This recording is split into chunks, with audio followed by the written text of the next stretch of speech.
Did you know that in 2022, more than 237.8 million Americans received a tax refund?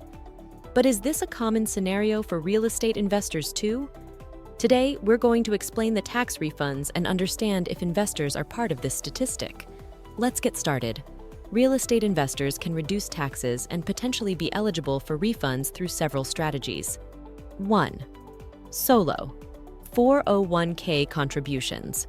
Real estate investors can contribute pre-tax dollars to a solo 401k, a retirement plan designed for self-employed individuals with no employees other than a spouse. This reduces their taxable income. Contributions are made directly from earnings, reducing the investor's taxable income for the year. The contribution limit is higher compared to traditional 401ks, allowing for significant tax savings. If an investor earns $100,000 and contributes $19,500 to their solo 401k, their taxable income reduces to $80,500. If they're in a 25% tax bracket, this contribution can save $4,875 in taxes for the year. 2. Opportunity Zone Investments. Opportunity Zone investments involve investing in economically distressed areas designated as opportunity zones. The main benefit is the potential deferral, reduction, or elimination of capital gains taxes. Investors can defer taxes on any prior gains invested in a qualified opportunity fund, QOF, until the earliest of the date the Opportunity Zone investment is sold, or December 31st, 2026. If the investment is held for longer than 5 years, there's a 10% exclusion of the deferred gain. If held for more than 7 years, the exclusion rises to 15%. If the investment in the Opportunity Zone is held for at least 10 years, investors are eligible for an increase in basis equal to the fair market value of the investment on the date it is sold, potentially eliminating capital gains taxes on the appreciation of the Opportunity Zone investment. If an investor realizes a $100,000 capital gain and invests it into a QOF and holds it for 10 years, they could potentially avoid paying capital gains tax on the appreciation of that investment. If the QOF investment grows to $150,000, the $50,000 gain would be tax-free. 3. Tracking repairs and improvements. Tracking repairs and improvements is crucial for real estate investors to accurately categorize expenses and capitalize costs.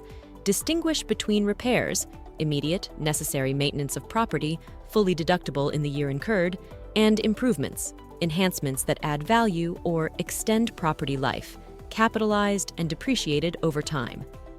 Maintain detailed records and receipts for all work done on properties. This helps in correctly classifying each expense for tax purposes. If an investor spends $5,000 on repairing a damaged roof, an immediate expense, it's fully deductible in the same tax year. If they spend $20,000 on a kitchen remodel, an improvement, this cost is capitalized and depreciated, say over 5 years, allowing a $4,000 depreciation deduction each year. 4. Investing in an index life insurance. Index life insurance involves investing in a policy where cash value growth is linked to a stock market index, like the S&P 500. The policy provides life insurance coverage and an investment component. The cash value can grow tax-deferred based on the index's performance, with a cap on gains and a floor on losses. Choose an indexed universal life insurance policy, pay premiums, and allocate a portion to the index-linked account. If an investor pays an annual premium of $10,000 and the index returns 7% in a year, the cash value could increase by $700, minus fees.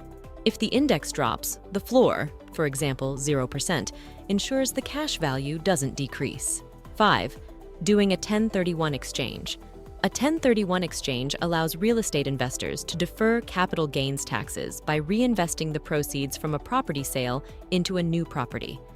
After selling a property, the investor must identify a replacement property within 45 days and complete the purchase within 180 days. The proceeds from the sale must be held by a qualified intermediary and used to acquire the replacement property. If an investor sells a property for $500,000 that was originally purchased for $300,000, they would face a capital gain of $200,000. By reinvesting this $500,000 into a new property through a 1031 exchange, they defer paying capital gains tax on the $200,000 gain. That wraps up our video on strategies like solo 401k contributions, opportunity zone investments, tracking repairs and improvements, index life insurance, and 1031 exchanges for real estate investors to reduce taxes and be eligible for refunds. For a personalized approach, don't hesitate to book a free consultation call with us. Find the link in the video description below. If you found this information helpful, please like, subscribe, share, and leave a comment with your thoughts or questions. Your engagement helps us create more content like this. Thanks for watching.